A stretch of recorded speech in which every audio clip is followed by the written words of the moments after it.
Hello, Namaste, Salam Alaikum, Sasrikal. Welcome back to another session, and today we are going to learn how to make Bel Puri, the evergreen chaat of India. You go to a beach, you sit in the heart of the city, wherever you go in India, you will find these Bel Puri chaats served. Today I have set up this chart counter to make the Bel Puri. You can always make your own variations, and you can substitute, add, minus any of the ingredients. Still you will get a really good Bel Puri chaat. To make these Bel Puri chaats, you need puff rice. I'm just hitting them just to show you that this is nice crispy puff rice. To this add poha mix along with peanuts and so on. In fact, I have shown one of the variations of this mix on the show, and you can also add bundi. This is my variation. If you don't have, just skip this part.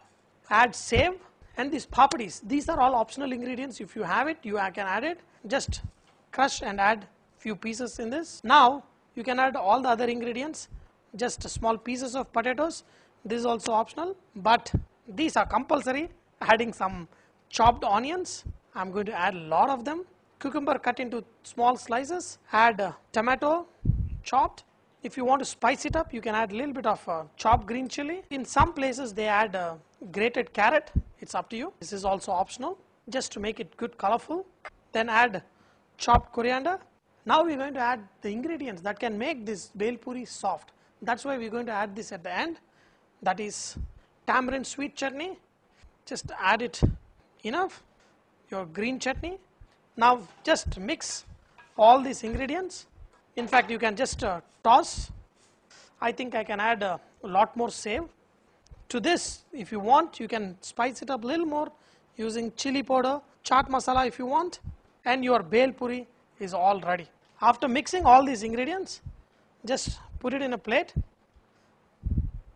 and just finish it off by putting a little bit of sweet sauce on top and green chutney too, and a little bit more save on top, and here the Bel Puri.